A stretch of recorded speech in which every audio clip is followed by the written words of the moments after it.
Hello friends, welcome to SSC crackers. जितने भी लोग जिनका नेक्स्ट शिफ्ट में एग्जाम है, आप लोगों को बिल्कुल ऐसा नहीं सोचना है कि सर आपको भूल गए हैं। आपके लिए ट्रेंडिंग एक्सपेक्टेड क्वेश्चंस जो है इस टाइप के वीडियोस बनते रहेंगे ताकि आपका प्रैक्टिस जो है वो होता रहे, आप एक रिदम में रहें। रिदम टूटने नहीं देना है। तो इस वीडियो में हम आपको साइंस सेक्शन से इंपॉर्टेंट क्वेश्चंस का रिवीजन कराएंगे। तो चलिए स्टार्ट करते हैं। पहला क्वेश्चन है कि in the modern periodic table halogens belongs to which group. Halogen जो है ये किस ग्रुप से बिलोंग करता है?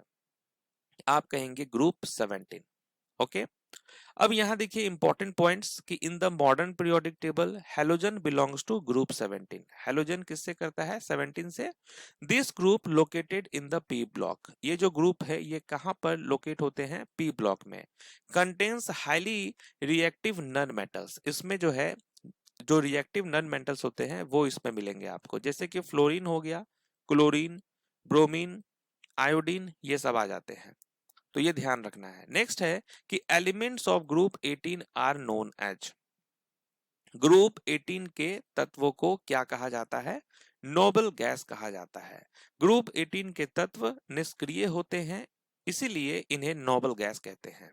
अब देखिए यहां पर group element of group 18 are primarily known as noble gas due to their extremely low chemical reactivity. ठीक है, एक्सट्रीमली लो केमिकल रिएक्टिविटी के कारण इसे कहा जाता है। ठीक है, ये ध्यान रखना है आपको। अब अगर एग्जाम्पल पूछे कि इसमें इस ग्रुप में कौन कौन से होते हैं, तो the group includes helium, neon, argon, krypton. ठीक है, ये सब इस ग्रुप में आएंगे। नेक्स्ट है सबसे हल्की अक्रिय गैस कौन सी है? Which is the lightest inert gas? तो इसका नाम है हीलियम। हीलियम का परमाणु द्रव्यमान सबसे कम है, इसलिए यह सबसे हल्की नोबल गैस है।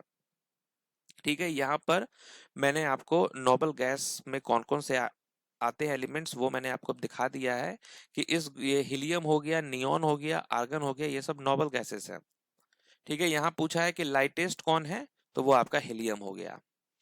अब देखिए एक्सप्लेनेशन देखिए, आपको और समझ में आएगा कि हीलियम का ये जो सिंबल है वो He होता है और ये लाइटेस्ट इनर्ट नोबल गैस होता है because it has the smallest atomic number.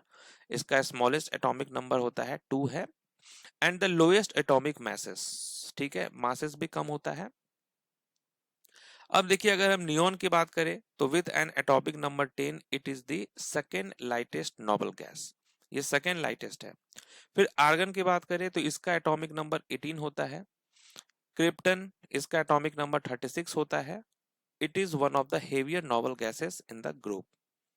Next है Mendeleev's periodic table was based on. Mendeleev की आवर्त सारणी किस पर आधारित थी? ये आधारित थी एटॉमिक मासेस पे। ध्यान रखना है atomic masses. Which element is called the रोग एलिमेंट? ओके, तो किस तत्व को अवारा तत्व कहा जाता है? ये हम कहते हैं हाइड्रोजन को। हाइड्रोजन के गुण अलग अलग समूहों से मिलते हैं, इसलिए इसे जो है रोग एलिमेंट कहते हैं। परमाणु संख्या की खोज किसने की थी? Who discovered atomic number? Atomic number की खोज किसने की थी? इनका नाम है हेनरी मोजले। याद रखना है। ठीक है, हेनरी मोजले discovered the atomic number in 1913। हो सकता है ईयर आपसे पूछ ले, तो 1913 में इसने खोज की थी through studies of X ray spectra. Next है सिक्का धातुएं यानी क्वाइनेज मेटल किस ब्लॉक में आती हैं? Coinage metal belongs to which? Coinage metals belongs to which block? तो ये किस ब्लॉक में आएगा? तो डी ब्लॉक में आएगा। ध्यान रखना है, Cu, Ag, Au ये सभी क्वाइनेज मेटल हैं और ये डी ब्लॉक के संक्रमण तत्व हैं। अब देखिए व्याख्या की बात करते हैं, एक्सप्लेनेशन की, तो क्वाइनेज मेटल आपको डी ब्लॉक में आती हैं। परिभाषा की बात करें तो ऐतिहासिक रूप से सिक्के बनाने के लिए उपयोग की जाने वाली धातुओं को सिक्का धातुओं कहा जाता है। इसमें मुख्य रूप से कॉपर, चांदी और सोना शामिल है और ये आवर्त सारणी के समूह यानी ग्रुप 11 के तत्व हैं जो डी ब्लॉक का हिस्सा है। नेक्स्ट है which is called the amphibian of plant kingdom. Amphibian of plant kingdom किसे कहा जाता है? तो हम इस किसे कहते हैं? ब्रायोफाइटा को। ब्रायोफाइटा जमीन और पानी दोनों पर निर्भर रहते हैं, इसलिए इन्हें जो है amphibian of the plant kingdom कहा जाता है। इसके एग्जाम्पल बहुत जरूरी हैं, जैसे कि मोसेस हो गए, liverworts and hornworts. इसे जो है amphibians of the plant kingdom कहा जाता है। Okay, next, how many chambers are present in the heart of fishes. ठीक है, मछलियों के हृदय में कितने कक्ष होते हैं? मछलियों में होते हैं आपके 2। मछलियों का हृदय 2 कक्षों वाला होता है। मगरमच्छ के हृदय में कितने कक्ष होते हैं? How many chambers are present in the heart of crocodile? तो राइट आंसर क्या होगा? 4 होगा। ओके, 4 होते हैं। Snakes and lizards belongs to which classes? Snakes और लिजार्ड जो है वो किस क्लासेस से बिलोंग करेंगे? तो आप कहेंगे reptilia. Open circulatory system is found in. Open circulatory system जो है ये किस में मिलेगा, कहाँ पाया जाता है? तो ऑर्थोपोडा में। And open circulatory system is primarily found in arthropoda such as insect, spiders, ये सब में आपको मिलेंगे। मोलस्का में मिलेगा, most mollusca such as snail, clams and oysters. Next है, इस सीडलेस प्लांट्स आर कॉल्ड। बिना बीज वाले पौधे को क्या कहा जाता है? इसे हम क्या कहते हैं? क्रिप्टोगैम्स। जिन पौधों में बीज नहीं बनते उन्हें क्रिप्टोगैम्स कहते हैं। Plants with naked seeds are called. ठीक है, नेकेड सीड्स वाले किसको, उसको क्या कहेंगे? जिम्नोस्पर्म्स। ध्यान रखना है, जिम्नोस्पर्म्स। एंजियोस्पर्म्स में सीड्स अंदर होता है, जिम्नोस्पर्म्स में सीड्स बाहर की तरफ होते हैं। तो इसमें जो है फल के जो बीज होते हैं वो ढके नहीं होते हैं, इसलिए इन्हें नग्न बीज वाले पौधे कहते हैं। Cell wall of fungi is made up of. कवक की कोशिका भित्ति जो है वो किसकी बनी होती है? ये किसकी बनी होती है? तो आप कहेंगे काइटिन की। याद रखना है, कवक की कोशिका भित्ति काइटिन से बनी होती है जो इसे मजबूती देती है। नेक्स्ट है, कालाजार रोग किसके कारण होता है? ध्यान रखना है कि जो कालाजार है ये किसके कारण होता है? तो आप कहेंगे लिस्मैनिया प्रोटोजोआ के कारण। कालाजार एक प्रोटोजोआ लेशमीनिया से होता है। नेक्स्ट है, मिनी माता रोग किस धातु के प्रदूषण से होता है? मिनी माता disease is caused by pollution of which metal? और इस मेटल का नाम है मरकरी। मिनी माता रोग मरकरी से होता है। नेक्स्ट है, इटाई इटाई रोग का कारण कौन सा धातु है? Itai itai disease is caused by. Right answer क्या होगा? कैडमियम होगा।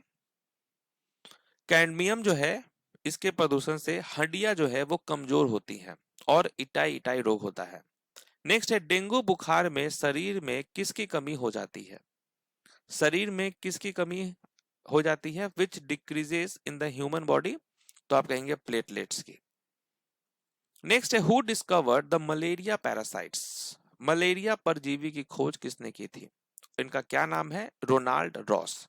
ध्यान रखना है यहाँ पर कि malaria parasite was first observed in blood of patient by French army physician Charles Louis in 1880, but British doctor Sir Ronald Rosses later discovered that the parasite is transmitted by the female Anopheles mosquito in 1897. Next है, ELISA test is use to detect. ELISA test किस बीमारी की जांच के लिए किया जाता है? तो एड्स के लिए किया जाता है। कमेंट करके बताएंगे कि एड्स डे कब मनाया जाता है। नेक्स्ट है, unit of power of lens is. Lens की शक्ति का मात्रक क्या है? इसे हम डायोप्टर कहते हैं। ध्यान रखना है, dioptre. Who discovered the positron? Positron की खोज किसने की थी? राइट आंसर क्या होगा? पोजिस्ट्रोन की खोज किसने की थी? कार्ल एंडरसन ने किया था। अब यहां देखेंगे कि जे जे थॉमसन जो है ये इन्होंने डिस्कवरी किया था किसका? इलेक्ट्रॉन का 1897 में। रदरफोर्ड ने क्या किया था? प्रोटॉन का खोज and the atomic nucleus. Chadwick की बात करें, जेम्स चैडविक की, तो इन्होंने डिस्कवर्ड किया था न्यूट्रॉन 1932 में। Who discovered the nucleus of the cell? कोशिका के केंद्रक की खोज किसने की थी? इनका नाम है रॉबर्ट ब्राउन। 1831 में कोशिका के केंद्रक की खोज की थी इन्होंने। Who discovered the genetic code? Genetic code की खोज किसने की थी? तो आप क्या कहेंगे? इनका नाम है Hargobind Khorana. Which metal is use to make stainless steel? जंग रहित लोहा बनाने में कौन सी धातु मिलाई जाती है? और इस धातु का नाम है क्रोमियम। ने किस तत्व को एका अल्युमिनियम कहा जाता था जिसे बाद में खोजा गया? Which element was predicted as eka aluminium? इसका क्या नाम है? तो आप कहेंगे गैलियम। ओके, गैलियम जिसका सिंबल Ga होता है is the element that was predicted by मेल्दीव एज एका अल्युमिनियम। ठीक है, मेंडलीव ने इसको खोज किया था, प्रेडिक्ट किया था पहले ही। नेक्स्ट है लैंथेनाइट्स किस ब्लॉक के तत्व हैं? Lanthanides belong to which block? और इस ब्लॉक का क्या नाम है? F block. ध्यान रखना है, एफ ब्लॉक। नेक्स्ट क्वेश्चन है आपका, transuranic elements atomic number से शुरू होते हैं। Transuranic element start from atomic number, तो किससे स्टार्ट होते हैं? 93 से। यूरेनियम 92 के बाद से 93 से ट्रांस यूरेनिक एलिमेंट शुरू होते हैं। पहला होता है नेपट्यूनियम। नेक्स्ट है कि no two electrons in an atom can have the same set of 4 quantum numbers. This is, एक परमाणु में 2 इलेक्ट्रॉनों की 4 क्वांटम संख्याएं समान नहीं हो सकती। यह किसका नियम है? ये किसका नियम है? तो आप कहेंगे पॉली एक्सक्लूजन प्रिंसिपल। ओके, इसका नियम है ये पॉली एक्सक्लूजन प्रिंसिपल का। Adding impurity to semiconductor is called, adding impurity to semiconductor उसे हम कहते हैं डोपिंग। ध्यान रखना है, डोपिंग। सेमीकंडक्टर की चालकता बढ़ाने के लिए इम्प्यूरिटी मिलाने की प्रक्रिया डोपिंग कहलाती है। Which noble gas is called stranger gas? किस अक्रिय गैस को स्ट्रेंजर गैस भी कहा जाता है? और इसका नाम है xenon. Which phylum is called flat worms and lacks anus? किस जंतु संघ को फ्लैट वर्म्स कहा जाता है और इसमें जो है एनस नहीं होती है? इसका क्या नाम है? प्लेटीहेल्मिन्थेस। प्लेटीहेल्मिन्थेस में पाचन तंत्र अपूर्ण होता है, इसमें एनस नहीं होता है। Main feature of phylum echinodermata. Phylum echinodermata की मुख्य विशेषता क्या है? इसकी मुख्य विशेषता है वाटर वास्कुलर सिस्टम। ध्यान रखना है, water vascular system. Star fish जैसे जीवों में वाटर वास्कुलर सिस्टम पाया जाता है, तो इसका एग्जांपल हो गया ये। नेक्स्ट है हु प्रपोज्ड बायनोमियल नोमेनक्लेचर। ठीक है, तो किसने प्रपोज किया था? इनका क्या नाम है? तो आप कहेंगे Carolus Linnaeus. DNA replication occurs in which phase of cell cycle? DNA प्रतिकृति कोशिका चक्र के किस चरण में होती है? इस चरण का नाम है एस फेज। याद रखना है, S phase. DNA replication occurs during the S phase of the cell cycle. Urea is mainly formed in, मानव शरीर में यूरिया का निर्माण मुख्य रूप से कहां होता है? तो ये लीवर में होता है। Which tissue has no blood vessels? वह कौन सा ऊतक है जिसमें रक्त वाहिकाएं नहीं होती हैं? इसका नाम है cornea. Okay, Which tissue has no blood vessels? अभी तो किया हमने, right answer cornea. Next question है, मस्तिष्क का कौन सा भाग शरीर के संतुलन और मुद्रा को नियंत्रित करता है? ठीक है, वो कौन सा पार्ट है ब्रेन का जो कंट्रोल करता है बैलेंस एंड पोस्चर? तो आप कहेंगे cerebellum. If length of a conductor increases, resistance will dash. अगर लेंथ कंडक्टर का बढ़ेगा तो रेसिस्टेंस क्या होगा? इंक्रीज करेगा। If the length of a conductor increases, its resistance will also increase. Next है, बर्नौली का सिद्धांत किस संरक्षण नियम पर आधारित था? Bernoulli principle is based on which conservation law? इसका नाम है कंजर्वेशन ऑफ एनर्जी। बर्नौली सिद्धांत में द्रव के दाब, वेग और स्थितिज ऊर्जा का योग स्थिर रहता है। यह ऊर्जा संरक्षण पर आधारित है।